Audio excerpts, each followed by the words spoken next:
Hey, it's your lucky day. It's Brad Stein has issues with God's coming. Brad Stein, his sidekick Wyatt Leroy Stein. What is this show all about? It's where comedy, Christianity, and conservatism collide in a cacophony of clarity. Oh, do we have a special guest tonight? Why? Well, because all of you, especially those of you who are Christian folks, that's most of my audience listening or watching, those who are on Apple Tunes or on whatever the other thing is, I just forgot, Spotify, on Life Audio, on Salem Network, or watching on Brad Stein Has Issues on YouTube.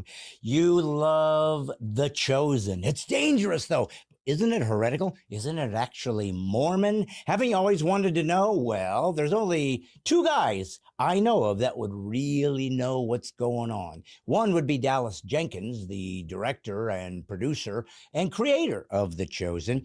And the next guy is his first AD or assistant director, Adam Drake. He's here tonight. We're going to talk to Adam Drake, the behind-the-scenes man that's been there from day one of filming every single episode of The Chosen. So if you are a type of person that finds this a fascinating, fun, amazing, enthralling, inspiring series, then you're going to want to hear the inside scoop, things you would not know unless you came to Brad Stein Has Issues. If you have not subscribed, if you have not liked, if you have not shared, if you have not hit notification, do it now. The Lord is telling me, say it again, Lord. He's saying do it now or he cannot be pleased with you and he will have to think of something other than locusts, because that's been done already and he doesn't like to be redundant. Wyatt, good to have you, son. You are my sidekick. You are, in fact, my favorite repartee guy,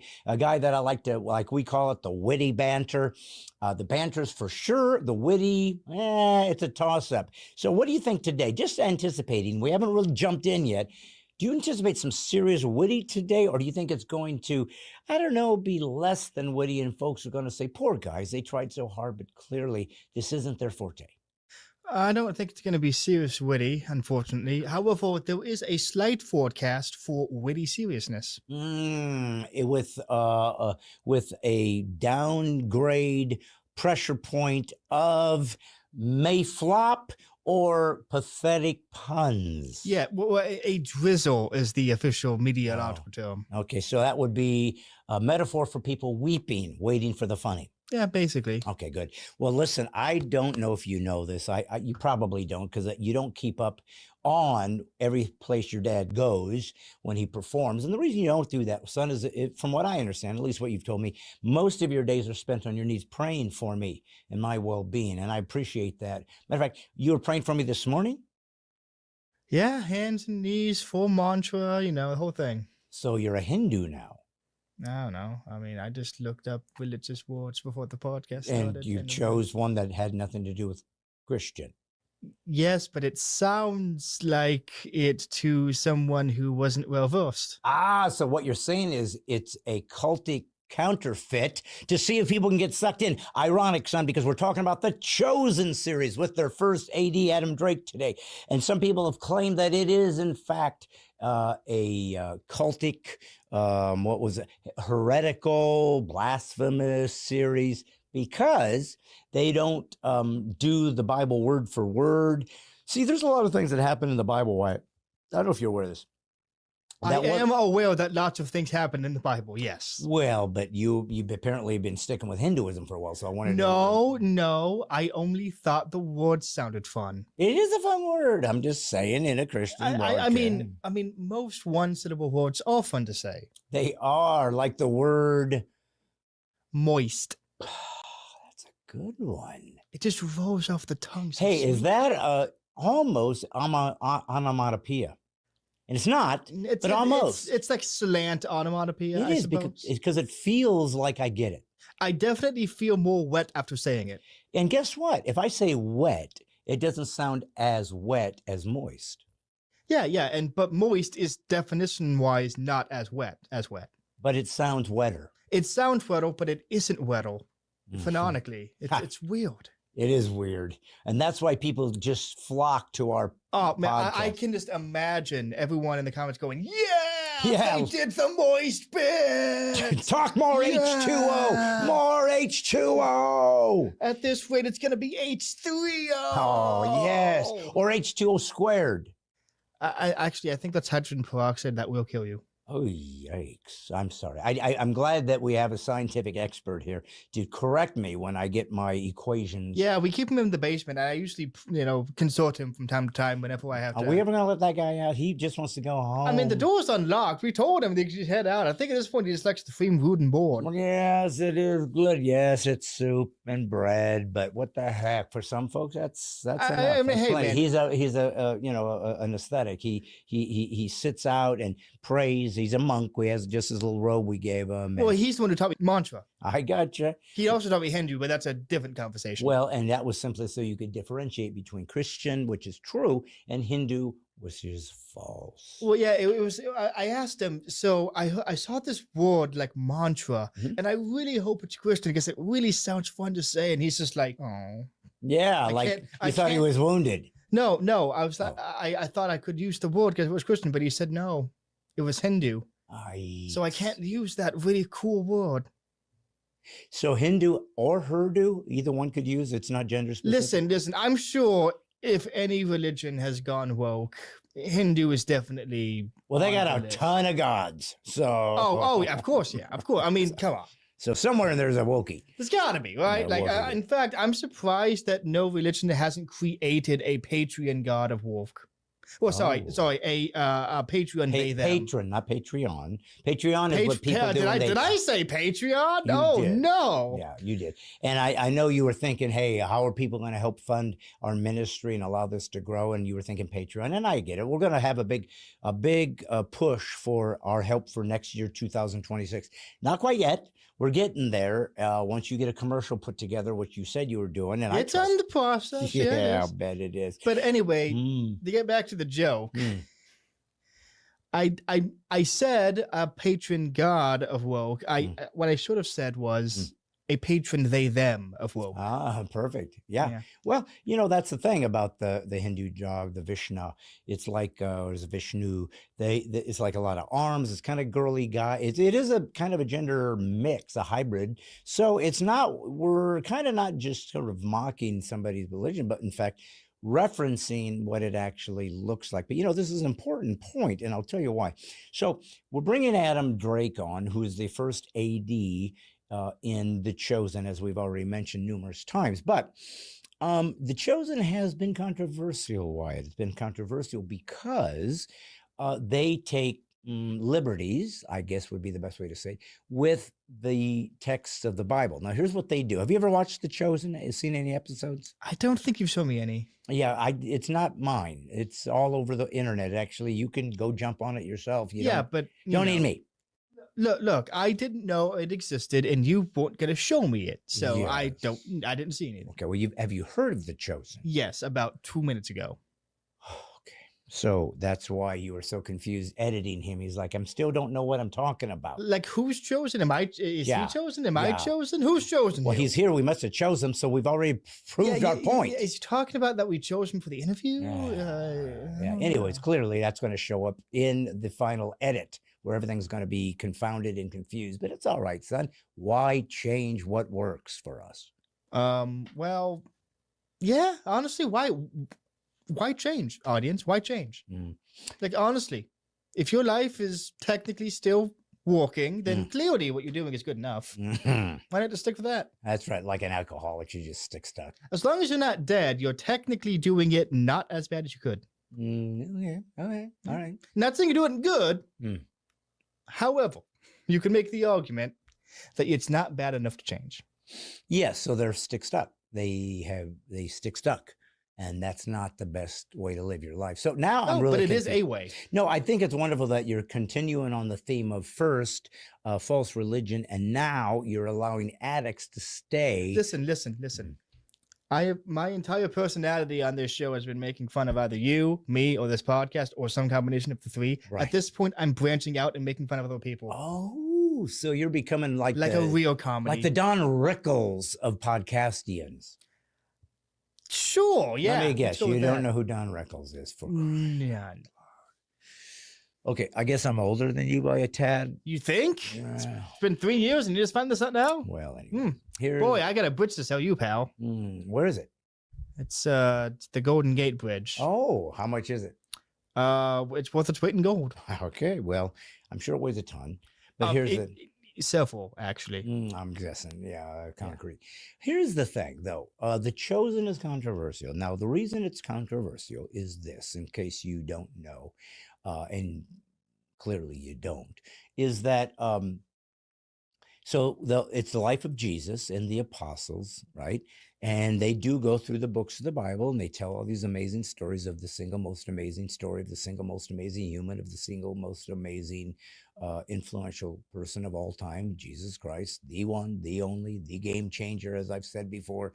If you are ever curious which religion you should lean towards, if you're thinking religion, why not go with the guy that has done what no one else has done? We actually had the dates of the years named after him. He actually has a book written about him that's 1,500 years in the making, the biggest seller of all time, the largest religion in human history, the one that tells you to do things that don't make any sense, like love your enemies and pray for those who despitefully use you. So he's a guy of all guys, and he did miraculous things, and he wasn't a myth. He was a real guy, and people saw it. You can say they just faked it. Okay, you can believe that too. But nevertheless, this is how it was recorded by a real person, did a real thing. So I always reemphasize this because I want you to understand there is no such thing as, oh, yeah, you want to believe in God? Well, which one? There's so many. Yeah, there are a lot of gods, little g, but there's only one that did things that would coherently attach to what God would look like if he became, and this is the key, a human. This is what makes it so fascinating. He didn't stay stuck or stick stuck as the transcendent, which he's there, the Father is there, but he also said, the only way I can really have access to you guys and your ability to interact with me is if you can connect to me in a way that makes sense to you. You know, I was thinking about this this morning, Wyatt. I want to get your thoughts on this. I've wondered in my life, and I wonder if you do too, because you're really smart, and I know you think things through, and you love philosophy stuff like your old man. So, have you ever wondered why it feels sometimes really challenging to understand things that God does? If we believe in God, and we do, but yet things happen in our lives or happen around the world, and we think, "Gee, why would God do that? Why wouldn't He intervene?" So, I mean, it's kind of a rhetorical question, but it just sets up our repartee. Have you ever had questions about this? Why would God do that? I mean, yeah, there's been times where I don't understand immediately what the end goal is. Yeah. I think that's a common thing. But does it seem common that you get frustrated? Like, listen, if you were real, you'd make it easier to understand this part of you. Has that ever crossed your mind? No, I'm so go with the flow that I always just trust the process. Okay. All right. So you just trust God, whatever he does. Yeah. Okay. It'll work out in the end. And if not, then it wasn't meant to be. Well, that's great. I mean, that is literally what the word says, that I've been rich, I've been poor, and I've learned this in all things, be content. So if you figured that out, son, you're way ahead of the game. I will give you credit for that. But hey, it was the monk in the basement. He really helped me through those tough times. When you heard the ridiculousness of Hinduism, it drove you to Christianity. Absolutely. Yeah. That makes sense. Now it's all becoming crystal. Now the joke's gone full circle. Full circle. Yep. All right. And of course, that's what we believe in, a circle, which is eternal. Circle of life. Yes, of course. That, yes. So here's what I was going at. It was an idea that I was pondering, because one thing that God did promise us is wisdom. He said, at least in 2 scriptures, that if you ask for wisdom, he will give it to you liberally. Now, here's the thing. I take him at his word. So I have gone to God in the last, I don't know how long, year maybe, and I said, you promised me wisdom. Well, guess what? I will take every drop you got. I will take make me the most wise human that has ever existed on earth. I'm not going to be, because they said Solomon was. But I'm asking for it. You said I could have it. I'll take every drop. I don't know what that means. I don't know how far that'll get me to get closer to you, but give me the drops of wisdom. I want every bit. I want to be full so that I can understand God, to get closer to him, and it enhances my belief journey, but that allows me to help others and maybe walk them through some of their challenges. So that's really my point. But here was something that I was thinking about God.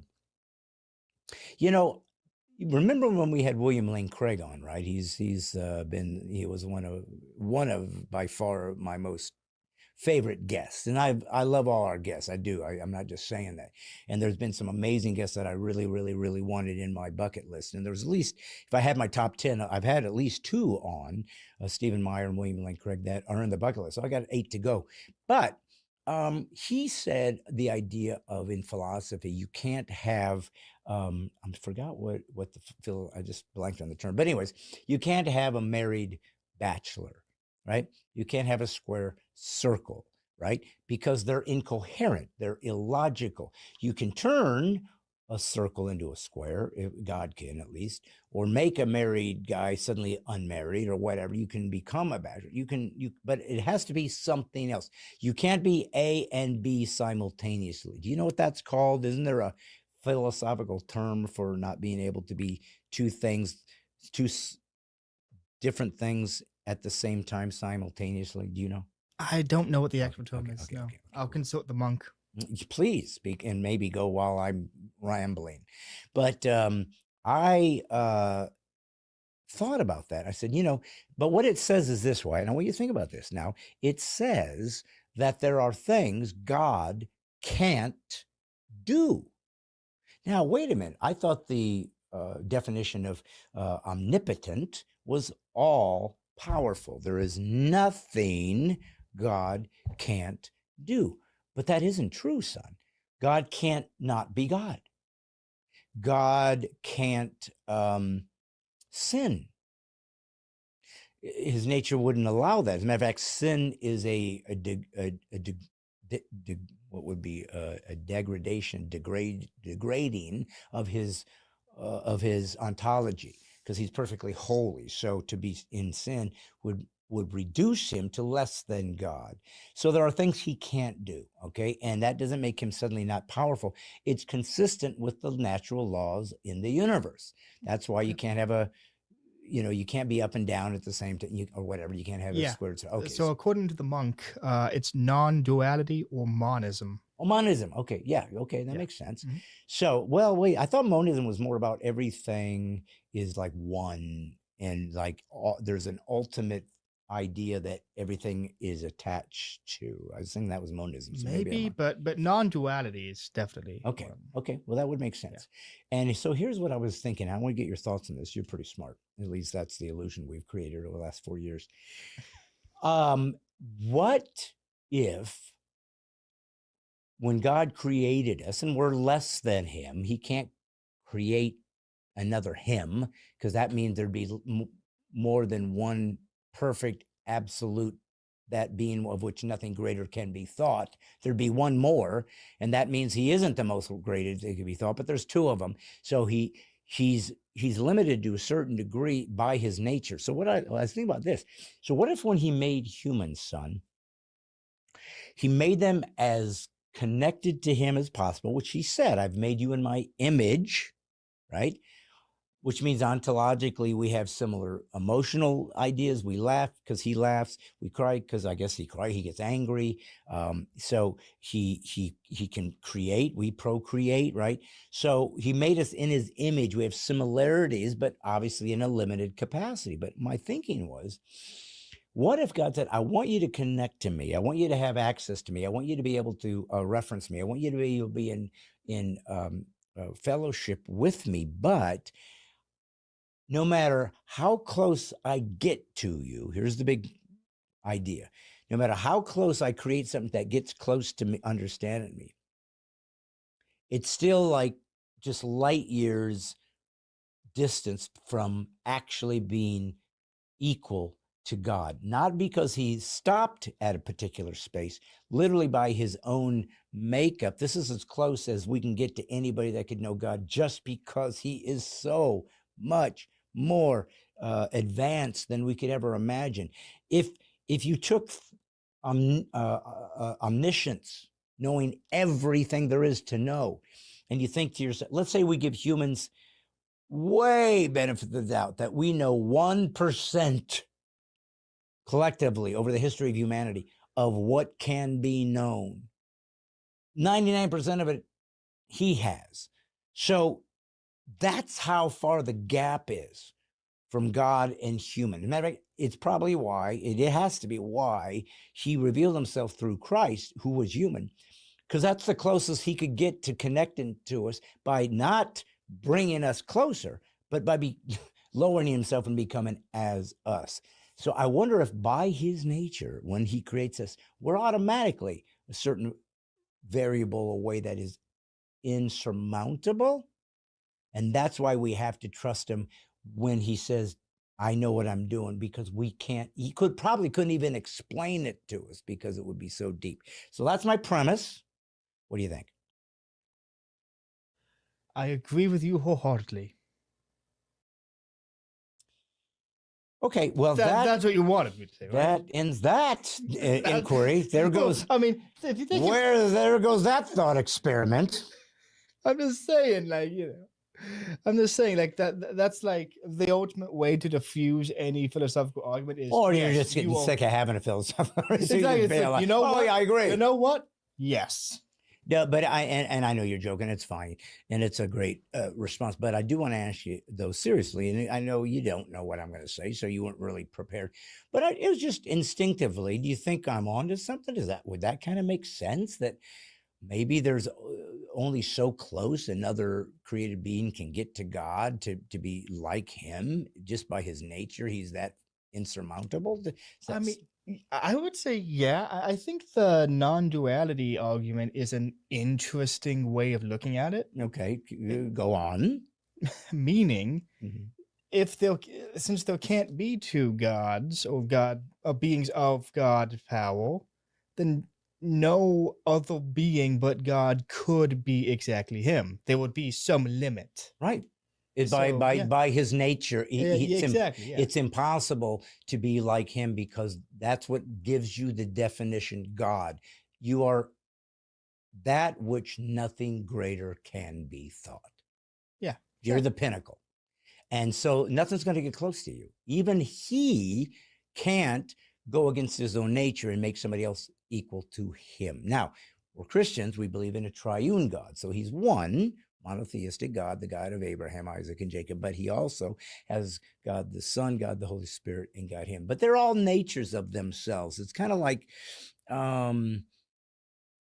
it's like this podcast will go on for centuries, as long as the internet exists, even when I'm dead. So if somebody is watching this, let's say right now, and I'm looking into the future, and 500 years from now, somebody stumbled upon this podcast, and you go, that guy died 500 years ago. Well, he's long gone. We know where his grave is, or whatever.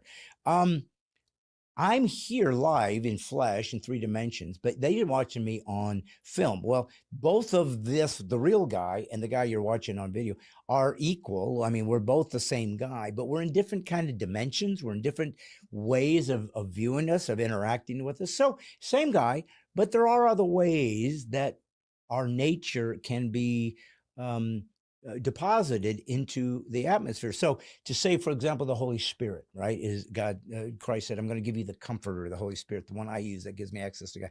Well, the Spirit that's inside of me is me, but it's not me. It's a spirit. It's in conjunction with. It's still me, nobody else's.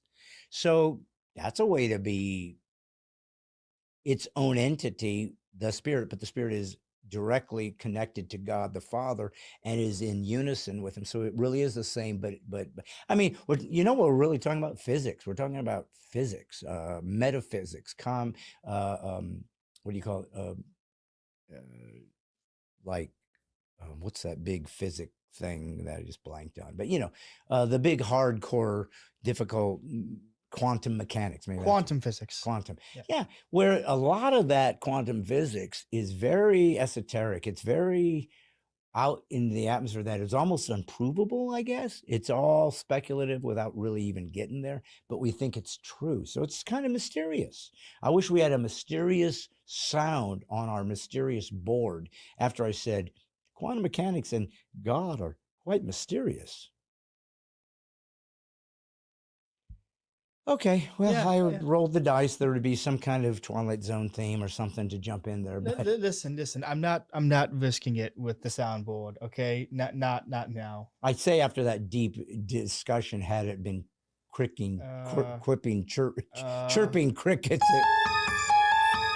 There we go. There's the Twilight theme one. Yeah, but it's so outside of where we were now that it's just becoming annoying. What? Oh, yeah. It needs to happen when I say the mysterious thing while people are still in the grips of concern about quantum mechanics and God. If they were seriously like awestruck by it, they would have sang it in their heads. All right, so let me ask you this. Yeah, it's true. They would have sang it in their heads. Or, as my grandson likes to say when I watch him eat and I didn't see him pray, he says, "No, Grandpa, I prayed in my brain." So let me say this to you guys. Adam Drake is coming on the program. And before he does, I do want to give a shout out to Kokomo, Indiana. Why, you might ask? Well, just 2 nights ago, I was performing at a church in Kokomo, Indiana. And it was fun. It was exciting. People loved it. It was full. Everybody enjoyed it. And it's, of course, my Laugh While It's Legal tour. Though you guys, if you're out there watching this, should know, even though Laugh While It's Legal, which is my latest album, which is available, you can go purchase it on YouTube and other places, or even on my website soon.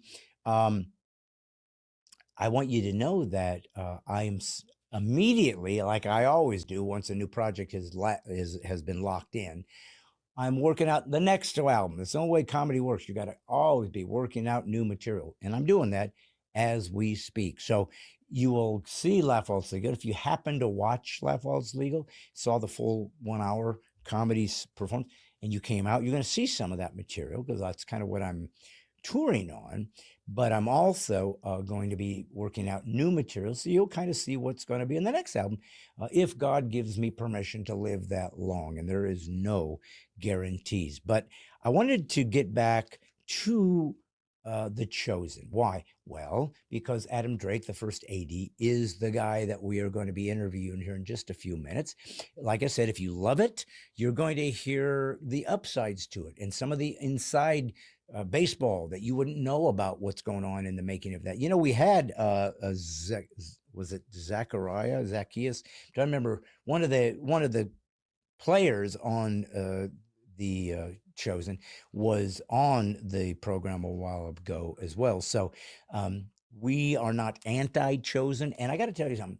The first time I saw the clip, the trailer for The Chosen, and I mentioned this, so I'll leave it to the interview to finish it out. But what I do remember is this. I remember thinking, well, I'm not going to watch it because I've seen, the problem with making another biblical epic dealing with the Bible, the Gospels, is I kind of know the ending. I've read this book many, many, many, many times.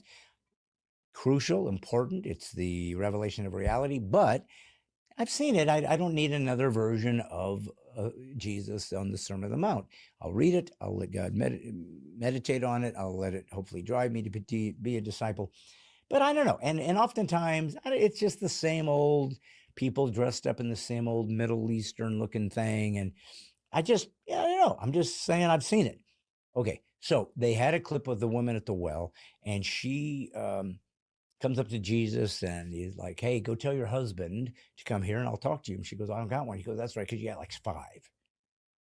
And if you read it, it says, then she ran to the town and said, "Come see the guy that's told me everything about myself." And you're going, well, he didn't tell you everything about it. He said you had 5 husbands. So he knew a little bit about that you aren't easily content with your husbands and your domestic situation.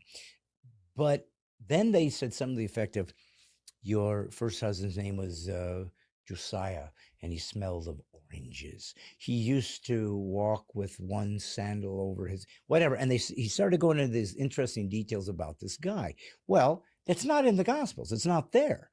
So people have complained, well, this is heretical. There is no, you can't just write biblical elements into the Bible. It's already been sanctified. It's already been locked down. This is the word of God. And so, no, we can't just take liberties. And yet I felt like, to me, it was beautiful because it's kind of like, well, what did he say that made her feel like he knew more about her than he did? And the answer is, we don't know. Just like when Jesus is at 12 was in the temple and his parents came back saying, what the heck? Why didn't you tell? We were scared to death because you were gone. You were lost. And then suddenly he brings in his ministry at 30, right? So it's like, what happened to all those other years in between? What was going on then? And so we don't know. And some people have speculated that he went to Egypt, Africa, I think, and learned something there. And this is usually some kind of heretical idea that he went and learned from the Buddhas or whatnot. Some people think that he went to learn from a Hindu guy in a basement. He was a monk, not a Hindu. That's it. That's right. A Hindu monk. Isn't he a Hindu monk? Or he just says mantras, but he's confused about which belief system he's engaged in. Oh, monk's Hindu? I thought monk was his own thing. Well, you said he did a mantra, which is the Hindu, and then you said he was a monk, which is Catholic. And I'm so confused at this point that I wonder to myself, is this your game? You want to have me confused. You want to see if I can think on my feet. You want to see if I can overcome this disassociation with actual sentences that are cohesive. You want to see if your dad can be stumped in real time. And son, if you haven't learned anything from the old man, not only can you never stump me, you can never defeat me. You just need to sit at my feet and unlatch my sandals. If you're worthy, wash them with your tears, wash my feet with your hair, and then listen to my insight. And I promise, it ain't Hindu. I just thought of something. Yeah. I don't think he's a monk. I think he's just some homeless guy I found on the street. Spouting random nonsense. That's why he smelled of elderberries. I just thought he was like really devoted to the whole, but yeah, no, that makes sense now. Okay. Maybe he wasn't saying mantra, he was saying man trap. I'm in a man trap. No, I think it was saying mantra. I just don't think he knew what it meant. Okay. I think thought it sounded cool, which to be fair, it does. Well, and if you have a psychosis, making up words can comfort you. It's like having a little teddy bear. Except but that's are you saying mantra is a made up word invented by an imaginary homeless man we have in our basement that doesn't exist? Because that's a little bit on the nose, if I'm going to be honest with you. Yeah, well, I'm just saying, son, that who's to say that we're not a brain in a vat, too? So just saying. Well, the monk says that. Which is another. Said he did indicate we've escaped the vat. Well, no, that's another reason why I think he's just some random homeless guy. Oh, okay. Yeah. Well, here's what I wanted to ask you, though. Now, you edited the Adam Drake interview, if I'm not mistaken. No, I had somebody else do that. Oh, his name isn't Al Indigo, or as we like to call him, AI, was it? Oh, no. How's Al doing? No, honestly, no. I was going to make a joke about, I don't know, the monk or some other random person I can come up with, but yeah. No. I refuse to even entertain the idea, the notion that I would ever let an AI touch my editing prowess. Let me ask you this, son. So in the editing, though, did you find anything interesting, especially because you've never seen the series? I'm guessing you were familiar with some of the stories we were discussing. Yeah. So, but did anything stand out to you? Because the other thing is, it was involved with Angel Studios, which is LDS. Do you know what LDS stands for? And I know you're going to say no, but I just had to put you under the gun. Legumes that sing. Mm-hmm. Close.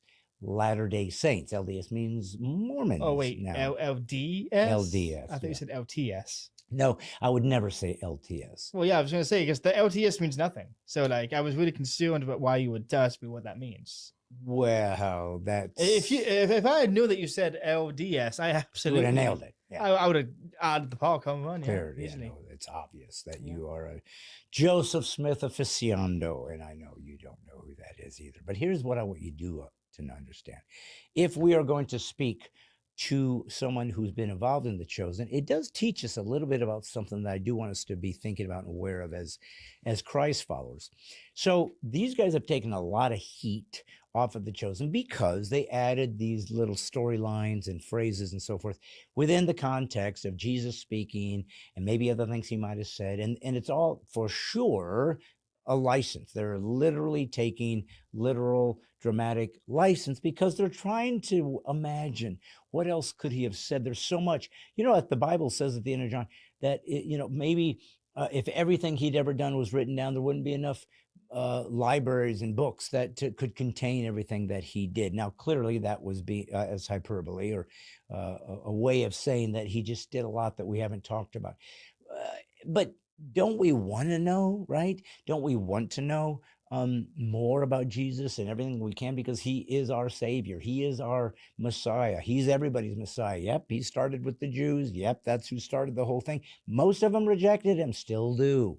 But those who didn't became Christ followers, and suddenly these Jews became Christians, and they're still available. There's still many Jews who are Christians, as well as the Gentiles that God led in, because he isn't any respecter of persons. I love that. I love that everybody's available. Everybody's has access to him. Even the centurion that told Jesus if he would help his to heal. My goodness, was it his daughter or his slave? One of the two. I just blanked. But anyways, he said, look, you don't even have to go. Just say the word and it'll happen because I have authority. I say, move, you have authority. He said, I've never seen, Jesus said, I've never seen faith like this. He was a Gentile, a centurion. He honored the Jewish religion. And this is a Roman, so they worshiped a lot of other things, certainly not the monotheistic God. So God was already reaching out to everybody, and I believe he does reach out to everybody, including the Hindus, including the atheists, including the Islamists, including the communists, right? Including the Buddhists.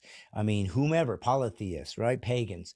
God made us, wants us to know him. We can't get to him. He got to us through Jesus.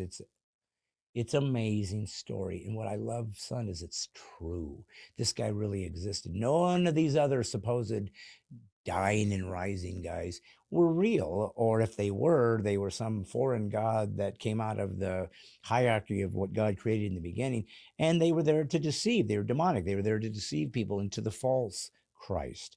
Either way you want to look at it. They were not close to the actual physical, historical, geographically validated God of Abraham, Isaac, and Jacob that showed up through prophecies and ended up being Jesus. And we got proof of it. So it's one of a kind because it's true. It's the truth. And yeah, a lot of people ain't going to believe it. Jesus, a lot of people are going to be called. Few are going to be chosen. It's going to be hard. You're going to be expected to be a disciple. It's the hardest thing you'll ever do. And yet it will change your life. You will begin to live supernaturally, naturally. So to me, I think it's important for Christ followers to be able to differentiate between content and context. Try to allow the Spirit to move. God, is it okay? I know they're taking some liberties here with your voices, but as long as it's not biblically inaccurate or it's trying to paint a false Christ, then I think it just makes it more interesting, more fun, more beautiful for us as humans to connect to you. And if our heart is to get closer to you, then I think you'll redeem that, even if it doesn't always make sense to us. And I promise that these guys are praying and asking God for wisdom in writing this material because they want to honor him, not dishonor him. The people that are involved in the writings of Christ's followers. So anyways, that's why it's important. But listen, instead of me trying to speak for Adam Drake, the first day of the chosen, let him speak for himself, because that way you guys can hear the questions. If you will follow if you're on X or if you are on YouTube, write comments, and and ask questions. And we try to come in sometimes and answer them, even if it's the next day, right, or whatever. So I want to engage with you. I want you to care about what I'm doing. If you're a church, if you're a ministry that wants to bring me in, keep in mind, it is a ministry. I do comedy, but it's no longer my driving force. The comedy is what makes me interesting and unique, but I'm there to bring people to a closer walk with Christ by becoming disciples, not to just be saying a prayer about being a Christian. It's going to the deep places. It's the expectation of costing you everything. It's what should have been done all along in America churches. So I want to come alongside you, Pastor, and assist you with a prophetic voice to the church about lighting the fuse under your congregation to move into the deeper places and know that you help them navigate with your gift, which is to be a pastor. So that being said, I want you to know that we will be having soon some fundraising. We're going to try to have a budget. We're going to try to grow. I promise there's going to be more videos out there. They won't necessarily be here on the podcast. They might be just out on the social internet thing, but it's all part of this ministry to tell the story in entertaining ways, in unapologetic ways, in humorous ways. I hope in inspiring, deep ways, wise ways. And that's my ministry. That's what Brad Stein, who just wanted to be a comedian, became, because I told God, I'll go where you send me. He said, you're going to the church. And this is how I will tell my story in this season in America. And to do that, you need to be sophisticated. You need to be able to differentiate good from bad, evil from holy, and maybe, just maybe, be able to discern if something's off base. And if so, then maybe you can write them a note or say, listen, I'm concerned. Can you help me in this? This didn't make sense. This feels unbiblical. Just be kind and assume that they're trying to do the best they can, and they want to inspire people to come to know about Jesus. And there has been many, many, many, many, many, many, many, many, many testimonies, people coming to Christ from the chosen. So if it's demonic, then he's a fool, because he's using it to bring people out of the satanic kingdom and into God. So folks, I think you're going to enjoy this. And again, if you're fans of the show, you're going to get an inside view of how it really works from a guy who sits there behind the camera as it's being filmed day by day. And I think they're in season 5 or 6. I think they're getting ready to wrap, but then they may be moving to a whole new series. So that's where we're at. That's what this is. Always try to bring interesting people that I think might intrigue you. And I hope I've done that again today. So in just a minute, sitting right here, will be an interview with the first assistant director of The Chosen. With Brad Stein Has Issues. What's his name? Well, how about Adam Drake? You know, when Brad Stein Has Issues, we have all kinds of interesting people who do interesting things and make creativity just a simple, walk in the park. But others don't. Others traverse through the difficult sloughs of the swamp to create things that are so difficult and so exhilarating, and to honor Christ, that they do it for a number of reasons. One, to put the product out that can best honor our Lord, but also to create as much controversy as they possibly can, because what fun is it to have all the Christians just get on board with something without going nuts? And so that's why we're going to talk to this next gentleman, who I've known for quite a few years, though I haven't seen him for that many. But he got involved with a very interesting and successful Christian project. And so we're going to talk about it, and him, and life, and evangelicalism, and judgment, and Pharisaicism, and everything else that comes with being part of The Chosen. And he happens to be the first AD, so he knows everything, and he does an entire job in a loincloth. So please welcome First AD Chosen, Adam Drake. How do you do, my friend? Hello. Thanks How for are you, having brother? me. Good to be here. Well, good to have you. So, as you know, and I know this is still deeply embedded in your mind, we did a short film together many years ago called Covering Your Tracks. Yes. And we even did a scene together. We did. Yeah. Oh, you know what? I didn't even think about that until you brought it up. We sure did a little That was scene, a lot of fun. and yeah, you did a great job. I don't know, is acting something you did before you got behind the Yes. camera? Okay. That's how I got into the business. Was Okay. acting. I didn't know. I didn't know anything about filmmaking. Knew nothing about it. Yeah. had no involvement. I was a jock. I was a sports guy, Oh, okay. and then stumbled on the acting. And then as soon as I got into acting and saw my first film set, absolutely fell in love. Something magic about it. Yes, It really is. It's hard to explain for people that are into it. I mean, I think it's intimidating and scary for everybody else. It's like anything in the arts. It's so difficult for people to wrap their minds around it. If you're not an artist, it just feels so foreign. Like, how do you do that? How are you not scared? How and it's so hard. It is a challenge. I think you do kind of need a gift at it because it's so unnatural to do film acting.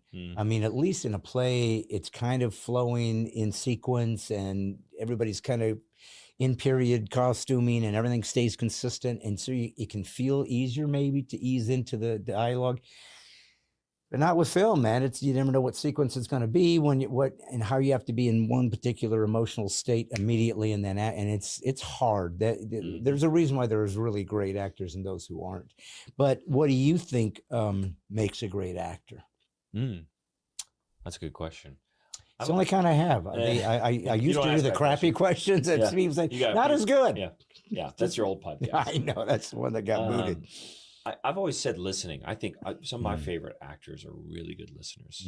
Who's your favorite actors? Oh, I mean, I love Leonardo DiCaprio just because he can do. He's very good. Anything. He's very good. I've seen him in all kinds of roles, and I always believe it. You know what I mean? Like, he's been in just such kind of unique, different roles that have nothing to do with the last role. Yeah. And so I love that. I love when I can see such a range on an actor, and I don't see the actor, I see the character they're playing. Yeah, no, that's so important. Yeah. And when you do act or have done it, and especially if you make films, boy, it's really obvious. People that are just seamless with it. It's it's almost like people that like great actors just know that they're being entertained or being moved by it. But people in the business just so appreciate the craft. Like, oh my gosh, this guy, you can just tell, how do you do it like that? Because it's so difficult. But I mean, guys like, to me, Anthony Hopkins, to me, I think is just wonderful. And of course, Daniel Day-Lewis and Meryl Streep, people that just really make it feel so natural and real. And there's a difference in seeing it in person too. So I got to work with Mel Gibson. And the moment he walks into the scene, you're just mesmerized. Interesting. Because you're seeing the craft of it in person. Yes. It's you're just blown away. But they know they're doing something that they've learned that you can't quantify. It just is there. I think one of the best things I learned about in acting class, and I was with a guy named Aaron Spicer in Beverly Hills, and he was very good and dealt with a lot of really well-known actors. But one of the things that he really taught me was, the difference between film acting and, on a live, like theatrical production, whatever, is that the camera catches everything. It doesn't miss anything. And so you have to trust that you're just being real and the camera will pick it up. But if you're kind of an amateur at it, you feel like you need to project or create or I guess, prove the scene or prove the emotion. But the good actor knows, I know exactly what's in here, and you're going to see it, and it's going to feel like I did nothing. I remember, what was her name? The girl that Donald Trump hates. Rosie O'Donnell. She was in that League of Their Own, and it was like her first film, and she was watching the lead actress, which was forgot, but anyways, she's well known. But she said she would watch her do it, and she's like, she's not doing anything. It's like, what? I don't get it. This is dumb. And then you'd see the dailies or whatever, and you go, what? How did you do that? So there's something beautiful about subtext, about keeping it all kind of really in here, and it just naturally comes out. But nobody knows that's going on when they're watching the film. You're just thinking they're acting like something. So, but you ended up getting in The Chosen, which obviously is, I don't know, one of the most successful episodic faith-based projects ever. It is, yeah. I mean, I don't know how else you would. Yeah, put it's it. number one crowdfunded project of all time. So Mhm. it started out crowdfunding, and it's that includes Christian and secular. Really? Fun fact: Mystery Science Theater 3000. Did you ever watch that? Sure. That was the number one crowdfunded project before Chosen. Wow. We surpassed it. Wow. In our first season, yeah. And how many seasons has it been? 6. So we just finished filming season 6. I just got back home. Okay. 5 seasons are out right now. Season 6 we just got done filming. There will be 7, so there's one more. And where do you film? Texas and Utah. Oh, okay. Yep. Okay. Well, I got to say that I was curious about The Chosen because it's a sad testimony, but you've been in this business a long time. You know what I'm about to say. But unfortunately, when it's prefaced with Christian, you assume, well, this is going to suck. Yeah. This is going to be low budge. This is going to be cornball. This is going to be just embarrassing to a degree. And of course, that shouldn't be the case. Our lineage is the Sistine Chapel and the Pieta and, symphonies and so forth. And so the arts have always been very much a beautiful part of the Christian experience. And we would promote them, and we would believe that they dealt with transcendence and showed us something deeper and better about the human experience through the arts. And somewhere around the line, we found ourselves being less comfortable in that world, or even felt it was sinful or secular or whatever. And it cost us a lot, especially influence in culture. Mm-hmm. So do you feel like doing Christian projects, and of course The Chosen is on the nose. I mean, it's telling the Bible story. Yeah, so it's not really nuanced. But do you think there's an obligation to Christians in how they do their art and how they create craft as far as representing the faith well? Don't you think that goes along with being a good witness, is being great at what you do, especially in the arts? Yeah, totally. I think in my world, I kind of do both. So I do secular films and faith-based films, and the faith, but my role on the set is less creative. It is more logistical and solving problems and making it all happen, right? Yeah. So in my instance, in what I do, I can do a Christian film, which is very rewarding and very, like, obviously it's incredibly a part of The Chosen that is changing lives across the world. Yeah. But also to work on a secular film to have impact on them. And I'm in a unique position where I'm basically the boss and I run the set, tell everybody where to go and what to do. So I'm as the first AD, as the first assistant director on a secular set. I'm ahead over a lot of people, but I can still do that with grace and teach and a witness. So for me, I can do it in both. You know what I mean? Yeah. Like, I do think it's a hard world creatively to get into the secular market and still creatively be a Christian. That's a much more difficult task for sure. But mine's kind of a little bit easier, right? Because I can still just be a witness and be in my leadership role of doing the day-to-day things. Yeah. You know what I mean? Yeah, well, and sets are weird because I do think that a lot of times the project that you're creating oftentimes reflects the tone of how it feels on set. Obviously, if you're doing a family-friendly dog in the, getting in the car wash, funny, silly, it's a lighthearted set. People are probably friendly and kind and whatnot. And then you do some dark, R-rated, whatever, mature thing, and it's very different. Totally. But it reflects the whole vibe of the set. It's not like people come in and they're all happy-go-lucky and now let's go be the serial killer.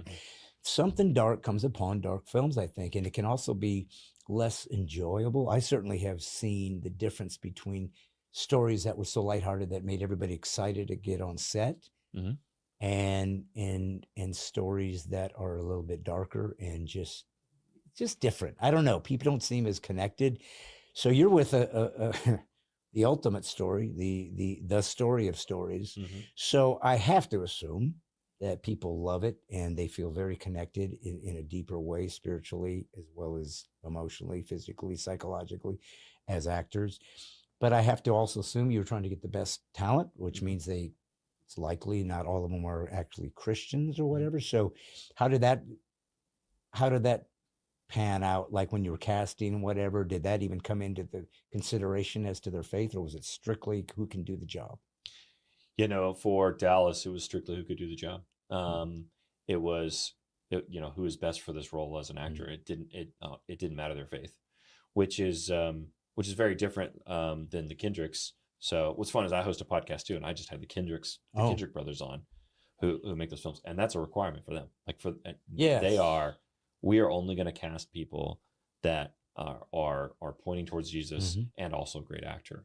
Whereas hard to find those two. It is hard to find those two. It is. It is. It's one of the two. It goes from a pool here to a pond, a very small area for sure. But they feel like that's what God has called them to do, and that's what they're doing. And it's not like, oh, we won't hire non-Christian actors, or it's not that. It's just like, hey, this is what we're supposed to do. Yeah. And they don't condemn somebody like Dallas Jenkins who going, hey, for your film, this is what you want to get the best actors. And so we just did it like any normal film will do, where we got a casting agent and look for the best actors, and got a lot of auditions. We're also very limited too, because there's nobody in the film that looks like me. There's no white guy. There's none of us. There's no white guys, white males in the show. So that also kind of limits your pool, is that you're looking for ethnic background actors to look more Jewish. Because and are they Jewish always, or sometimes they just have that more of that Mediterranean look? Right. Yeah. Not all our actors are for sure Jewish, but they would have that look, that darker skin, darker complexion. Yeah. Yeah. And so, were you involved in the casting at all? No, I'm not involved in the casting. So that was Dallas only. Yeah, Dallas, and we have a casting director, and then, just those selects. So Dallas had an interesting ride, because I know that he had done something prior to that. I just blanked on the name. Resurrection of Evanston. Yes. And, I don't think that it did what he was hoping. I think it financially or whatever, it's so hard to make money in a movie. It's such a gamble. If you're investing in movies to make money, you're an idiot. It's just, I tell people all the time, it's not a good investment, because you can make a great film. You can make a really good film. That doesn't mean it's going to make money. Doesn't mean it's going to perform well. No. I've seen it many times. For instance, Dallas's Resurrection of Evanston is a great film. He did a great job. And he had lots of big time producers involved, and was really kind of setting his career up. Well-known actors, I think. Yeah. Yep. And it just tanked in the box office, and he lost all that. But that's what's so cool about his testimony, which you can see online on YouTube and anywhere else. But his testimony is part of that, is that he was in it for himself originally, and pushing his career and all those things. And the Lord, once that failed, that humbled him, and he was done. He was like, gave it up, said, I'm willing to give this up for you, Lord. What do you have for me? And then out of that birth the Chosen series, which is pretty amazing. Well, and his dad was so successful with his book series, so he kind of had some big shoes to fill too. I'm sure he felt, I want to compete at that level and so forth. And it's difficult to, the other thing about the arts, is that you can't separate yourself personally from the performance, because it's you. I'm a comic. So if they don't like my comedy, they don't like me, right? If they're kind of booing me, my existence, my gall to be up here pretending that I have something to deliver that they're going to like. So there's a lot at stake. If you are easily offended and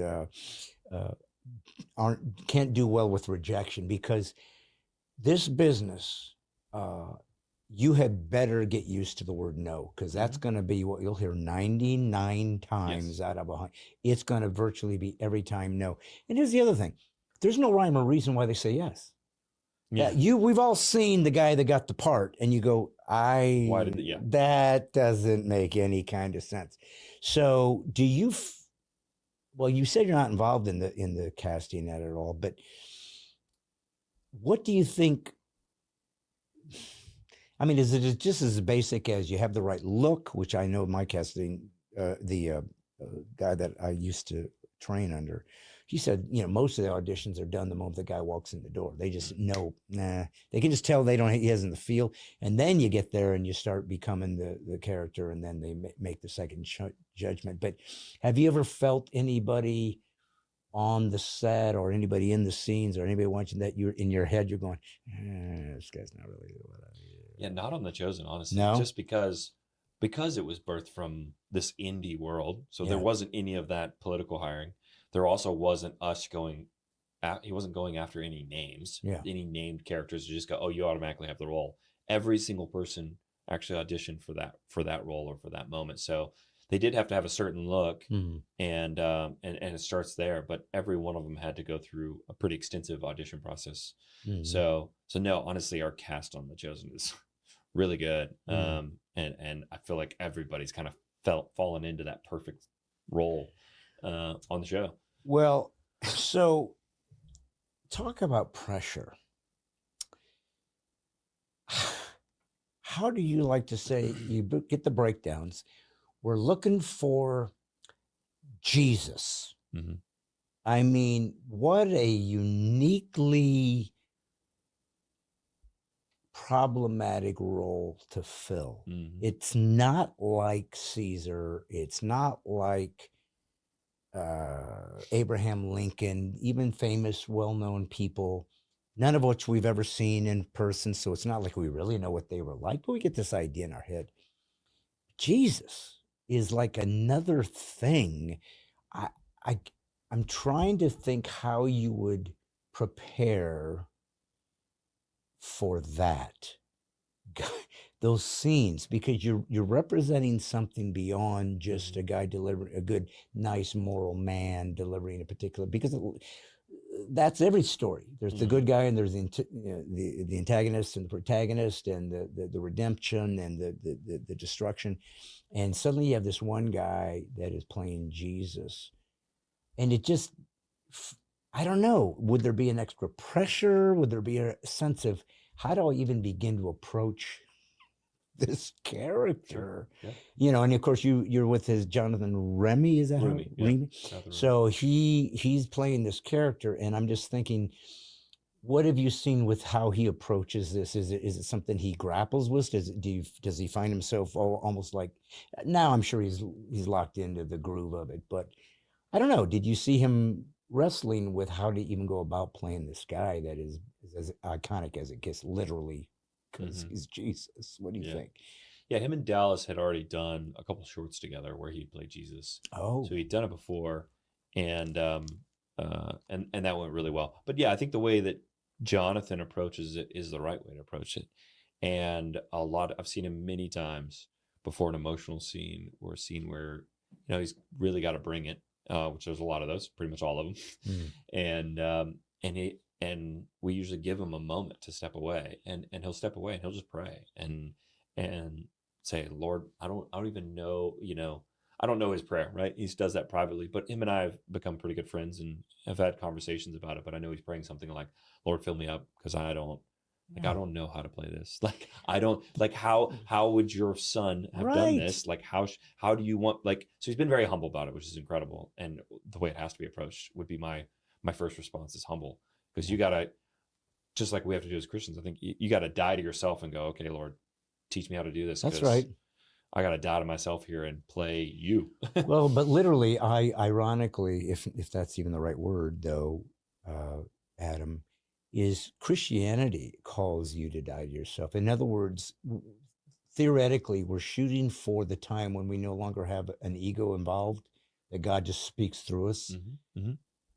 And that's what we're shooting for. That's what it means to be a disciple. Yeah.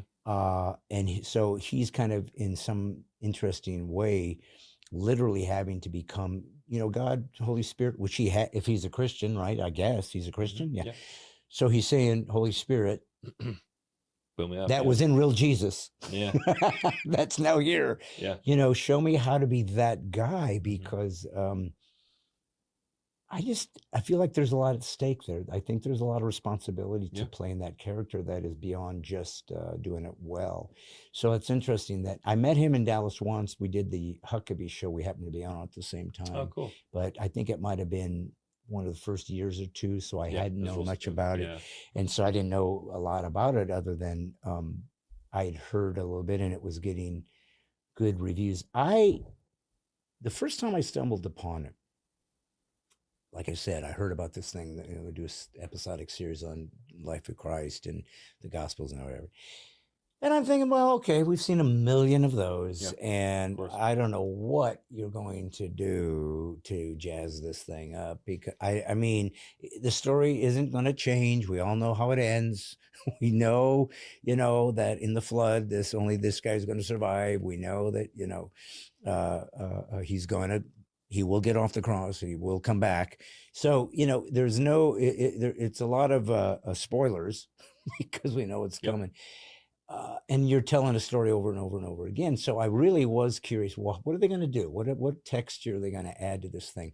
And I saw a trailer, I think it was a trailer or maybe just a clip. First thing I ever saw. And it was the woman at the well. Mhm. And he's like, go tell your husband, that I'm here. And she, well, I don't have any to know because you've had 7 husbands, whatever it is. And well, we've all heard that. Yeah. I mean, okay, that story again. And then, I'm guessing you may remember this. You've seen a lot of episodes, so you might forget.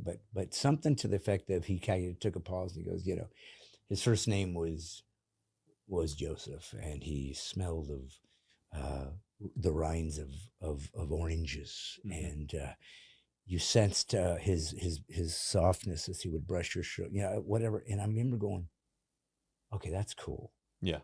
Okay, I see what they've done because all we've ever heard was, because he just says, yeah, go tell no, I don't got, no, you've had 7. And she runs home and goes, this guy has told me everything that has ever happened well, he didn't say anything other than you had a bunch of husbands. Right. So I feel like what you guys were saying was, well, what did he say? What was he bringing up to this woman to let her go, you know me? What is going on? And I thought it was cool. I thought it was beautiful.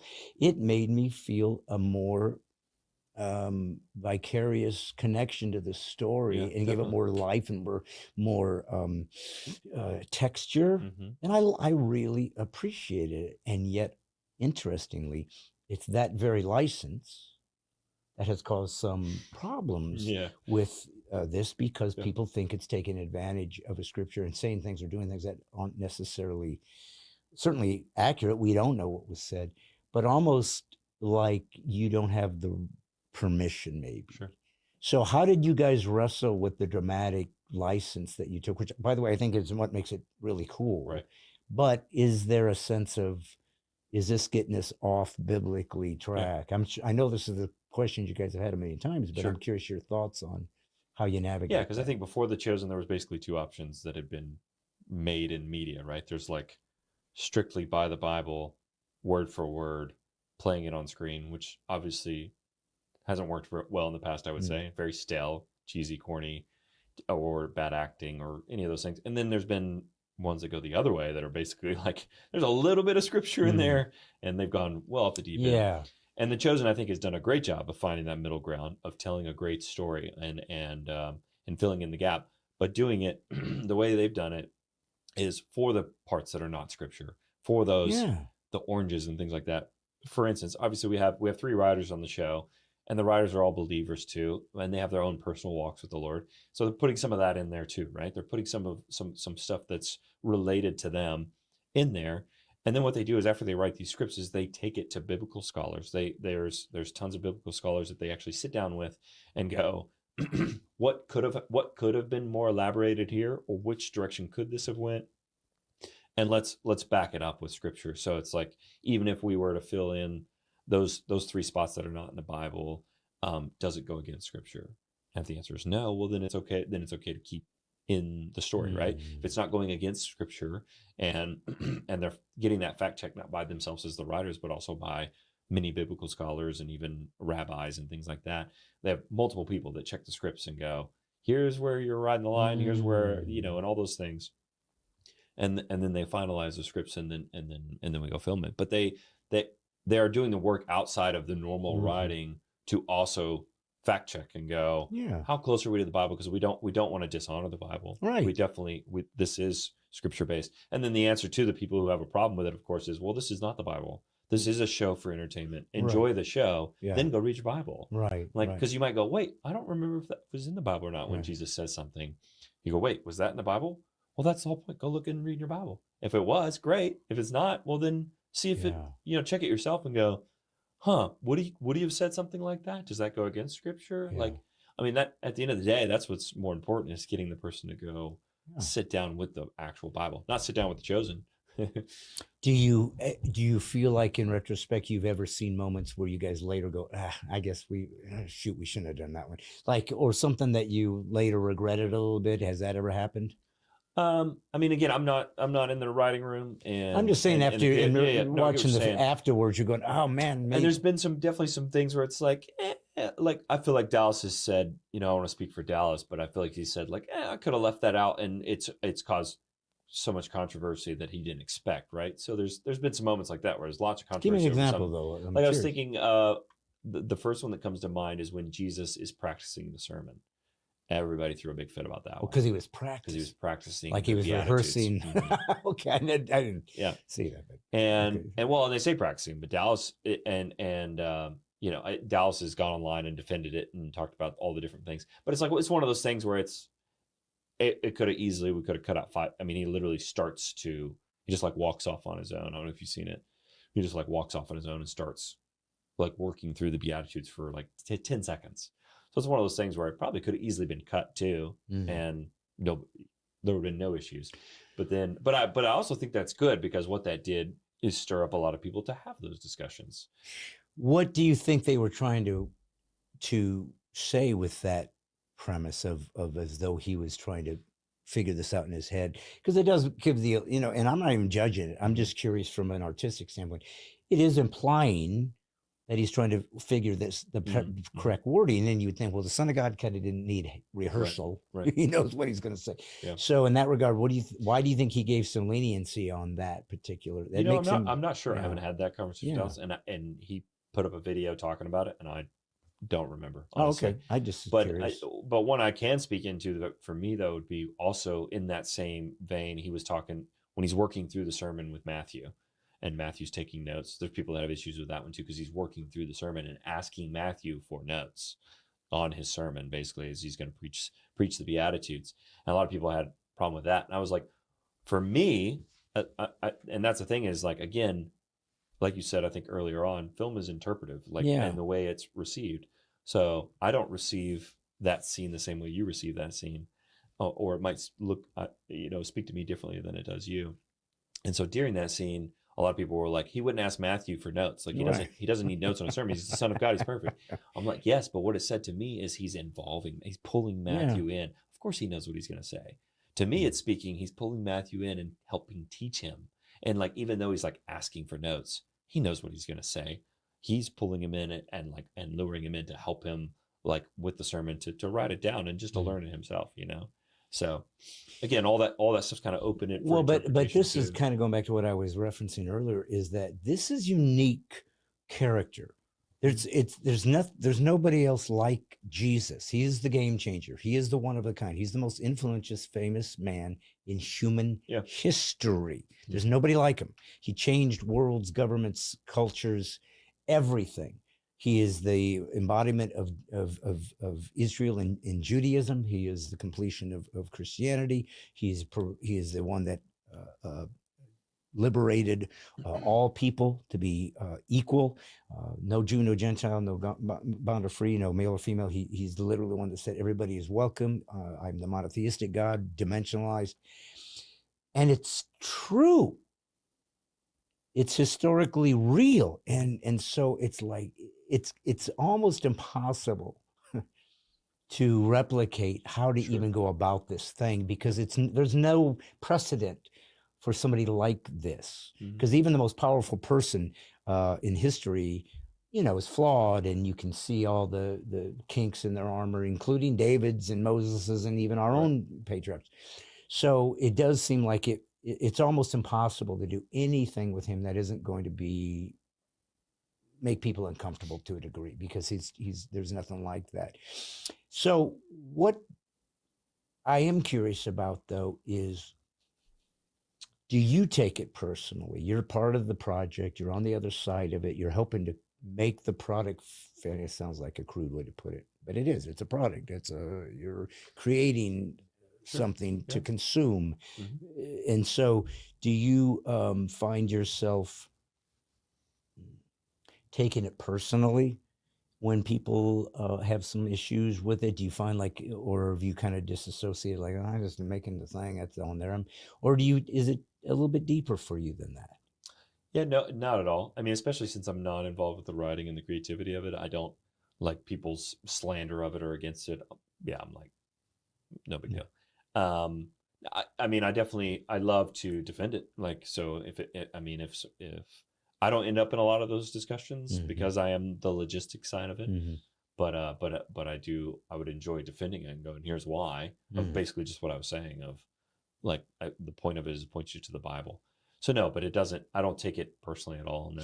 Well, but what you are making clear is that you guys take it seriously. These discussions are had. It's not like it's just frivolous. Right. You're really trying to we're make, just being creative and making it the best trying to think story it through. that we want. Right. Okay. It is very much like, let's make it the best story we can, but then let's also back it up and make sure that we're doing it right, and not just by our own judgment, but of other fellow Christians. So I don't want to get on the weeds about the controversy, but it needs to be discussed because it gives you a chance to maybe respond to folks who have been on the fence about it or whatever, or confused or concerned. And I will say this, Adam, I've been doing the evangelical community as a comic and so forth for many, many years. And so, the truth is, from my standpoint, I have had my feelings hurt. I have been personally felt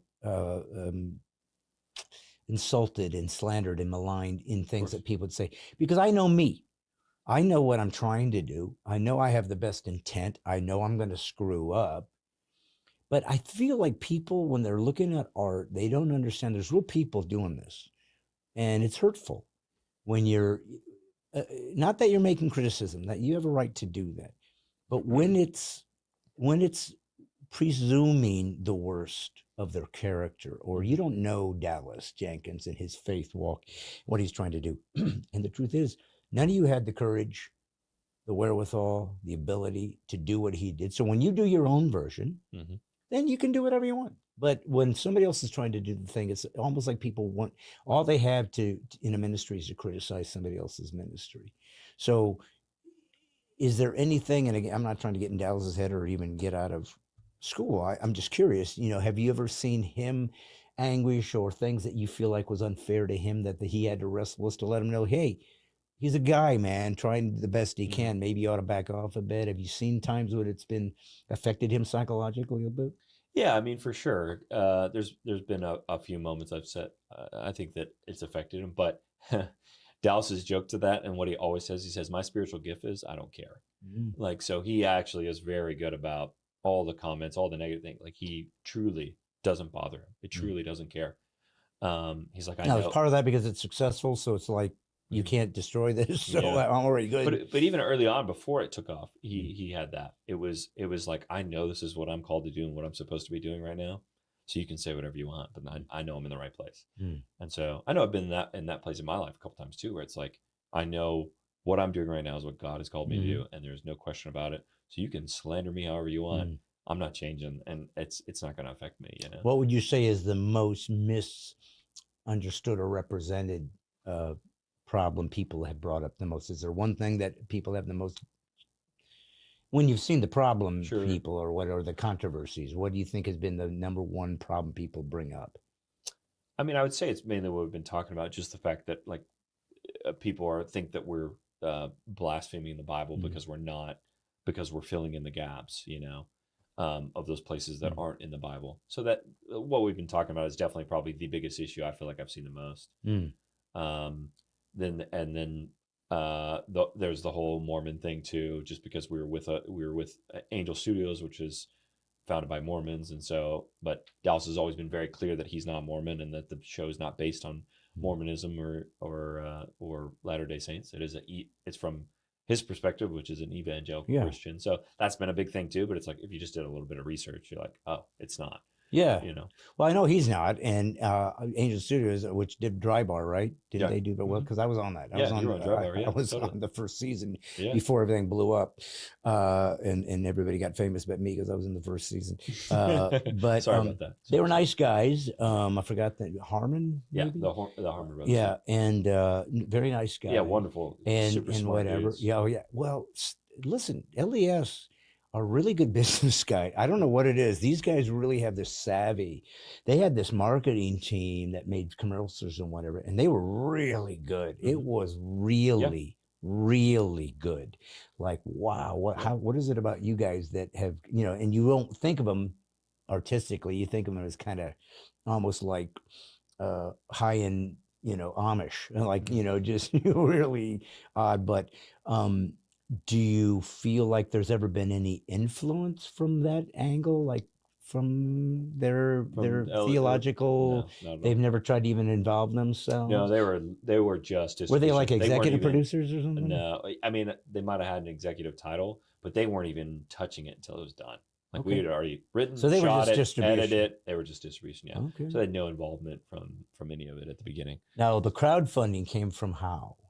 Now they did help with that. So it was So it's through their network, their database, whatever. Yeah, exactly. They saw the pilot that Dallas had made and basically were like, we love this. How can we promote this? How do we get it out there? And they basically they are a big success to the crowdfunding success. They were all over that. They wanted to just get it out there. Okay.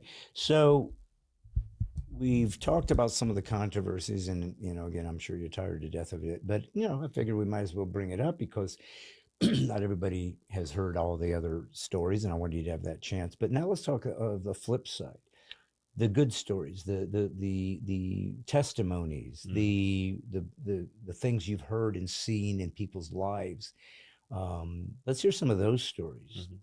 I don't know if people write in, if you've heard of, if somebody come on set, I don't know, but talk to us about some of the effect it's had in people's spiritual life in the positive. Oh, it's unbelievable. I mean, it's hundreds of thousands, like of salvations, or just of people who watched the show and said, I was an atheist, or I was agnostic, or I was whatever, and the show has completely transformed their life, and now they're reading the Bible and going to church, and they were like, I had no idea who Jesus Christ was. I mean, these stories come in literally every day. And then the impact that it's had on believers, on Christians, of just going like, it reactivated my faith, and I got more serious about it and got back into the Word, because I've heard quotes like, when I was reading my Bible, it felt like I was reading my Bible in black and white, and once I watched The Chosen, I felt like I was seeing it in color. Like, so just amazing testimonies like that are quite literally endless. So, for instance, again, I'm just the first assistant director and work on the show. I probably get messages 3 or 4 times a month from people that are either like of them explaining to me how it changed their life. And so, and that's just people in my circle, right? As one of the crew members. Dallas gets, thousands, and the show and is just, again, daily. There's so many testimonies of it changing lives all over the world. Is it in other languages now? So we actually just yesterday, just a couple of days ago, we just set the Guinness Book of World Records for the most translated show ever. So, that just happened. What? Yeah. How many? I don't know. I don't know the number. But I know the goal is to hit to be over 600. Like, is their goal. So we have a foundation called Come and See. That is their goal, is to try to continue to take The Chosen and translate it as many languages as possible. And their sole purpose is for that, basically. So who's the funniest of all the cast members? I mean, honestly, Jonathan Roumie's up there. Is he? Jesus, he is at it stinks because he's always got to be in the serious mode. So, but when he can have a few moments to turn it off, he is actually quite hilarious. We've got a lot of funny people. Luke, who plays Judas, also a very serious character over the last couple seasons, is he's like improv guy, just absolutely hilarious. I did a podcast with him, and we just like let him go for 10 minutes, like just have fun. And where's he from? Where is he from? I'm not sure. I think because are they all Americans? Yeah, I mean, most of them are in America now, and they're either LA or New York. Most of them were, full time. So it wasn't European guys that you right? brought No, in, but we do have some. Like I know we have a couple from Australia, some Spain. We've definitely got some from overseas for sure. Yeah. Give us some stories that nobody knows, like some funny behind the scene things that would just kind of humanize these guys even more. Sure. Tell me something that, hopefully shocking, that would, cause us to all try to cancel the person immediately. Right. Oh, that's tough. I mean, we tell stories all the time of different ones, like specifically on the actors or just in general. I don't know. How about something that maybe if you can just think of something that somebody wouldn't have known, obviously, because they don't know what's going on behind the scenes. Sure. That would be just kind of funny or unexpected, some silly thing that happened, especially because if there's fans and they remember a particular scene, a particular famous episode, say, oh yeah, what you should have known is right before that, the guy fell into the well or what, I don't know. Just, I mean, I'm not trying to put you on the spot. I just thought there might be some inside baseball stuff for people that. Sure. If I go back and think about it, there's a lot, but like, so we just finished season 6, which was season 6 is no spoiler is the crucifixion. And so it was a really tough season. So there was a lot less joking this season. It felt like, cause it was just, we're always in a serious mindset. So coming off of that, I'm like, man, when did we have fun? The first thing that comes to mind, which I guess this is a spoiler because everybody knows that Jesus is going up on the cross. But we were like testing out the rig of the cross and like putting him up because it's actually quite difficult to put a man on a cross safely without actually hurting him. Without crucifying You know how him. difficult that is? We spent, I can't tell you how many hours we spent like. I mean, because it's like maybe dropping down exactly. or even rough. just sitting there. Okay. Just putting a person up there to sit that long. You can do like a bicycle seat underneath them, but that's not comfortable very long. Right, you can put like a little footstool for when you're literally not to try to seeing their make him feet. just logistically be How do able you to put a guy hang up here and not make it look like for a couple there's some hours fake without thing. and it doesn't look fake and he's not actually really hurting. Right. And Jonathan still did. I mean, even all the precautions we took, still after he'd be up there for 20 minutes, I mean, he had to get down because you just your legs are cramping and like just because you're in a weird position. Yeah. So it's kind of crazy. We shot the crucifixion for 3 weeks. So he was up there for a very long time. Anyways, one of the fun facts when we were kind of testing that and figuring that out, he was up there and he had just, I think he had just finished for the day. So he's a little more relaxed. He was just finished where he wasn't working that day. But as we're like, he was riding the cross up as we're raising it up. And he was like, oh, I'll just go ahead and get on it. Because we could do multiple things where he could climb up there or I could rise him up. As he rises up, he's just kicking his feet like a little kid. Like this right here. Just going, wee! Just that image of like, as we're like, it's just been a hard couple of days and we're shooting the crucifixion. Like that was just like, it was nice. It was kind of like a nice break, How many episodes per season? 8 episodes per season, and there will be 7 seasons. So it has to finish simply because the story is done. I mean, right? So you said this season is the crucifixion. So he's still dead, I guess. And then when the final season comes in, he'll be resurrected, and you'll have 8 episodes, I guess, of him revealing himself, ascending, I guess, and then maybe a little left of the apostles and going forward. Like, now what? How do we start this new thing? So is that already even been written? Do we already know what's coming? Do you already I've not, so I haven't, as of right now, I've not seen season 7 scripts. I should get them in the next month or two. I'll get them, several months in advance before we start filming. So no, I'm not sure exactly what it covers. But we won't get into the Book of Acts too much. We won't get in the Book of Acts too much because they're going to do a spinoff series in the Book of Acts. Oh, that makes sense. For sure. After season 7 is done. Okay. And that's where they need the white guy. Yeah. For sure, that's where we can. Finally. We can do another scene together. Finally. I was thinking me, frankly. Yeah, but yeah, you can come in too. Yeah, I'll do a small appearance. Okay, so they already have a spinoff prepared. That's cool. Yeah. So it's going to be sad when it ends, huh? It's going to be a little different. I mean, you guys put this many years into it. It's got to feel like a family. It's got to be. Yeah. It's been a lot of the same people, not from the very beginning, but pretty close. Crew-wise, there's probably 15 people that have been there from the very first episode till now. But then there's a ton of people that have been like with us since season 2, where they've been with us every season. So yeah, it's a really good crew. It's grown a lot. It's a lot bigger than it was, obviously, but everybody's really close, and the cast too, which is really cool. The cast has really grown together, been together for the last 8 years. So yeah, a lot of friendships made. So yeah, it'll be a tough ending for sure. Yeah.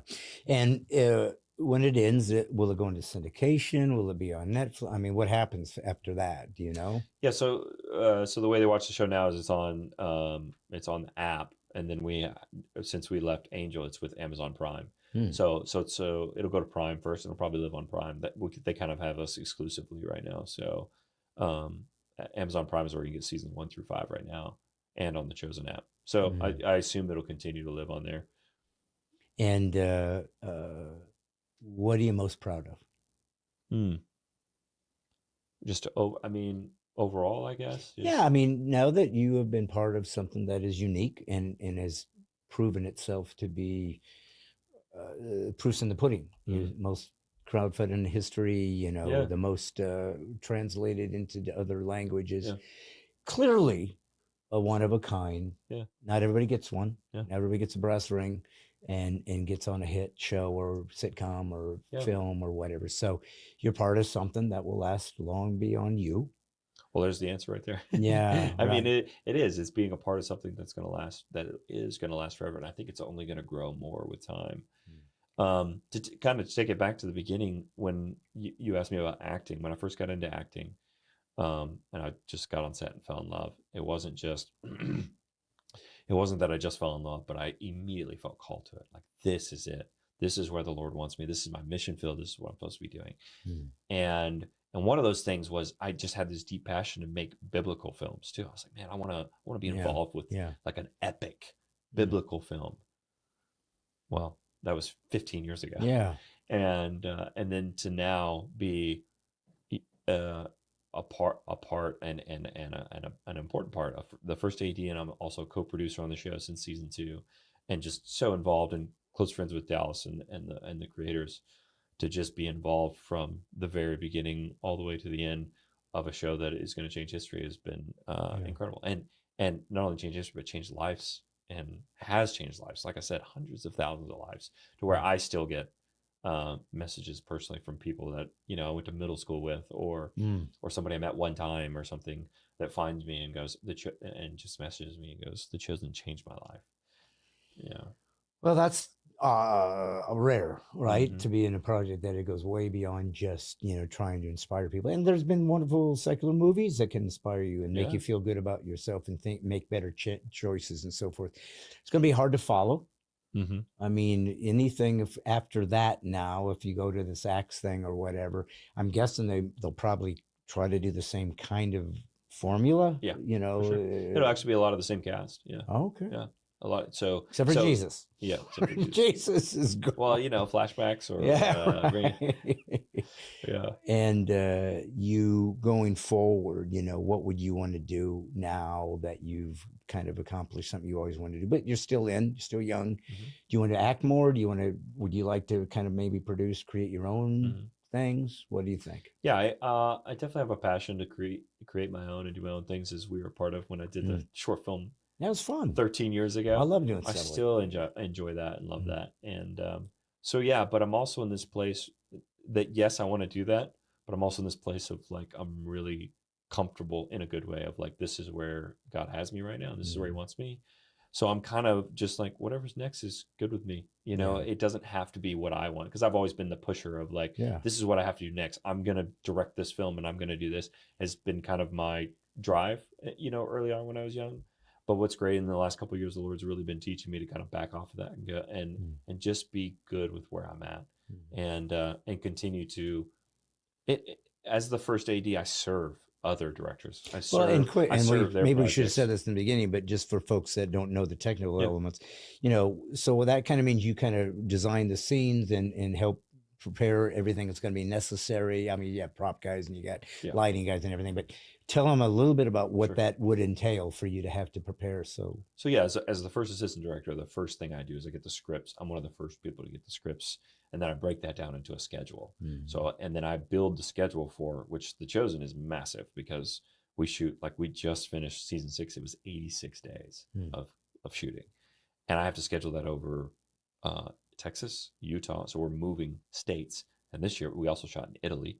So we shot in Texas, Utah, and Italy. So I got to schedule all that out. And then it's my job logistically to figure that all out and how that all works. So so it's very much, again, like I've said, the logistical side of things. And if you were to walk onto a film set, I'm the voice you hear. I'm the one calling action, cut, telling everybody where to go, what to do. Dallas and the cinematographer are behind the monitor, talking directly to the actors, working through the scene. But my job is communication for everybody else, and basically to keep us moving to where it all happens. And so the Lord has put me into that position that I totally just fell into. And so for me, it feels like I'm serving others. Like I get to serve Dallas to help him make the project that he feels called to make. And so I may not be creatively as much creating the project from scratch, but I'm helping him accomplish what the Lord has called him to do or what he wants to do. And so that's where I was saying, I just, I feel like the Lord's got me in a spot right now where I'm okay in that, because I've always went, my personality is I want to be the leader. I want to be the boss of everybody. And I want to run this and do it the way I want to do it. And he's just got me comfortable in this, like serving others and helping them make the project, especially when I know the Lord's hand is on it, like The Chosen and some other projects I've been a part of where I'm like, this is where he has me right now. And that's fine. And that's okay. So with that, I'm just continuing to first assistant direct other movies and television shows. Also doing some producing, which is another way you can serve a director or serve someone to go, let me help you make your project that I believe in. And so doing that. And then if the one comes along that I feel like I'm supposed to make, I'd love to direct and make my own. So for all the Christians listening, watching, it doesn't have to be Christians, but the truth is there's so many people that are believers that want to be in the arts, and it's a challenge. I mean, I remember when I was in class and doing different scenes and whatever, and I realized, there's a lot of films. I don't think I want to do those stories. I just don't want to be part of those stories because of my faith. And it does limit you.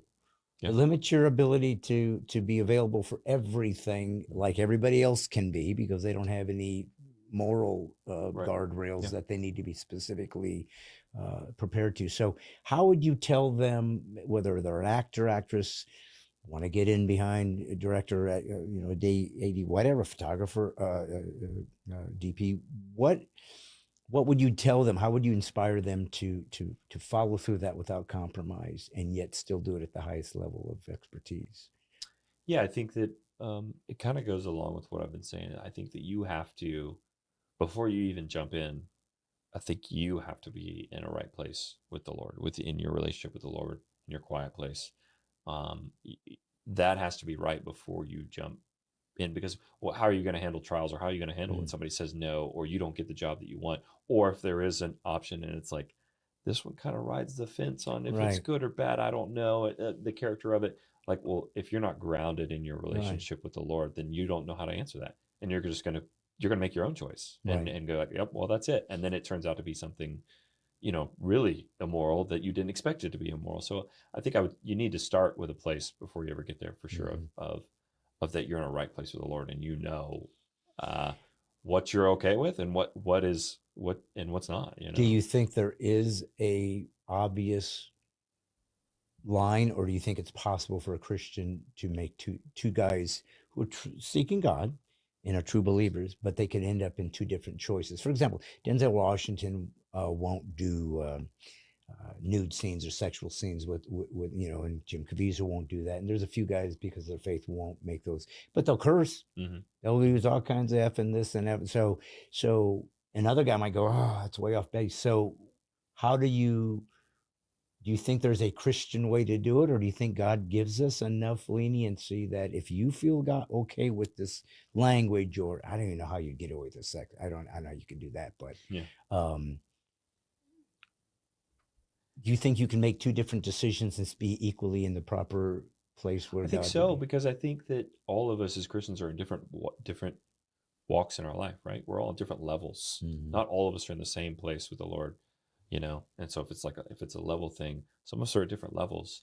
And so I think that, what I might be okay with and feel, and I've talked to the Lord about it and feel like at peace about it and feel like it's okay, may not be the same for you. Well, I don't think we all have the same convictions. Right. That doesn't make it wrong. Yeah. Now there is some that are for sure across the line, like you said, like a sex scene. Yeah, I don't know how you could get. You away can't like. There's no way to. There's definitely lines in the sand where I would say no. I as a Christian, you cannot do that one. Yeah. But there is the smaller ones or the different ones where it's like, that's between you and the Lord. I don't know that so I think that you can be kind of on, as a Christian, be on different levels, and that's okay. And I think we got to have a little bit of grace for each other with that, because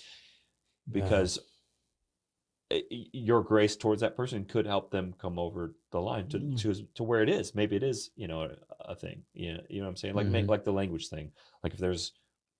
Like if you as an actor is like, I will not use language in anything I do, and whereas this actor will. But if you show grace towards me and not come at me for like, well, you're not being a Christian because you're using language, like it's not okay. But instead you show grace and go like, and like, hey, I'm not okay with it. And I feel like that's what the Lord has called me to do, is I'm not allowed to use language in my acting, and that's not what I'm going to do. And you just speak that to me and kind of show grace towards me. I think that speaks more to this person that's okay with it to go, maybe I should take that to the Lord and go, well, is that I mean, and I don't think there's a perfect answer. Like you said, I think everybody's going to be in their own space. And as long as you're seeing God, then you're doing the best you can. And you might even regret saying, I shouldn't have done that. Exactly. And I learned that because I remember when, like I said, I did a scene when I was just starting. I finally was getting booked in some things. And you just want to get in front of the camera as much as you can. Definitely. And it was a student film anyways. I had to use a curse word. And I'm like, well, that's cool, because that's not me. I'm playing a character. It's not me, but it is me. And I'm the body connected to the character. But I remember thinking, as I got on set, was like, you've spent your life proving that you can be a clean comic and still be as funny as these guys. And your fans have come alongside and trusted you for that. And so suddenly you're going to go do this and use it. And so it made me have to kind of reevaluate and say, I think what maybe this, and again, everybody has to make their own call, but I think maybe the answer is more about the completed project. Would I want to be associated with this story? Is it telling a story in the long run that I think is redemptive, that is consistent with my faith, that makes sense?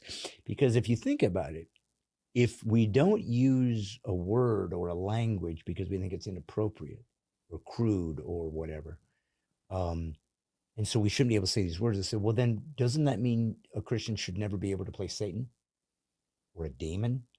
They're the ultimate evil. So I can't even play these characters. And yet, how do you show redemption if you don't show corruption and sin? How do you do that? How do you play overcoming a challenge if you weren't first broken? I mean, I remember forget when a guy complained at Lifeway back in the day when they used to have their brick and mortars about The Blind Side, because there was a guy, I think, had a beer in it or gun or something, playing a character, and they pulled the thing out. It's like, this woman got an Oscar. It's a beautiful story about a Christian family, but the gang guy has guns. They drink. I don't know what world are you, and if you may have them go, golly, shucks, God. Yeah. It's so false. Right. Either don't use the character, but anyways, I mean, I don't think I'm really elaborating on this any more than what you've already said, but I do think there's a lot more to it that we don't give enough grace to each other on our journey, trying to figure out. Yeah, because you don't. That's the hard part, is like, you don't know where that person's at. You don't know where they're at in their walk with the Lord, and so, and we're all flawed and we all mess up. So just because they're using language, but you're not okay with language, it doesn't give you the right to come at them and go, well, you can't do that. You're a Christian. It's. I think if you come at it with a grace perspective, that's going to speak more to them and point them to the Lord quicker than your judgment. Well, it's hard to know those decisions. It is a religion of grace and mercy and forgiveness, and oftentimes, we have to take into consideration, what has God done for us?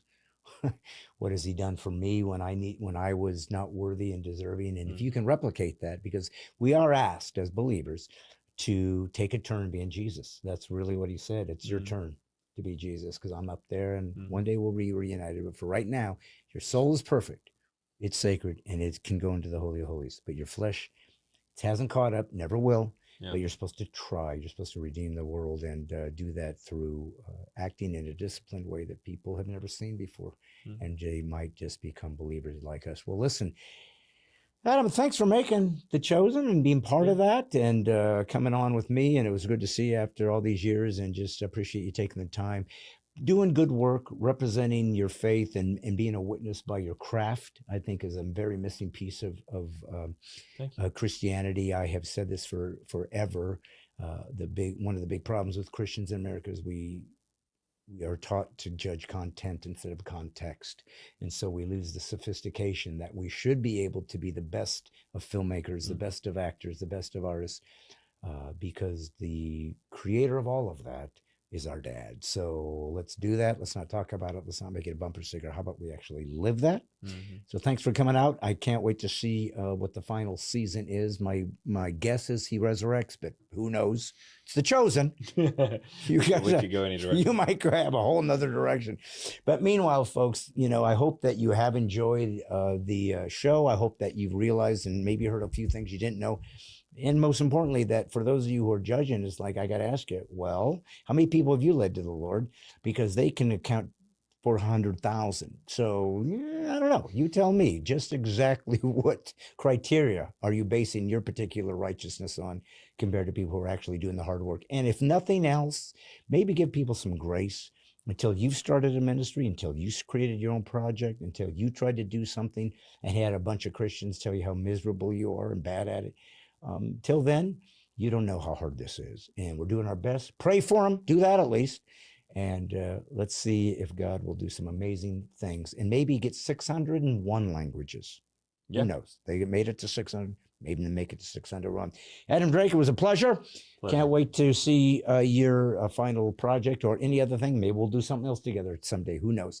Folks, remember, if they ever say you're being politically incorrect, always say thank you for the compliment. You always want to be a true believer, and that means you never live in lies. And me, just a comic, actor, whatever else I am, I'm not sure. But this is what I do know I do. I'm putting the woke back to sleep. See you next Monday.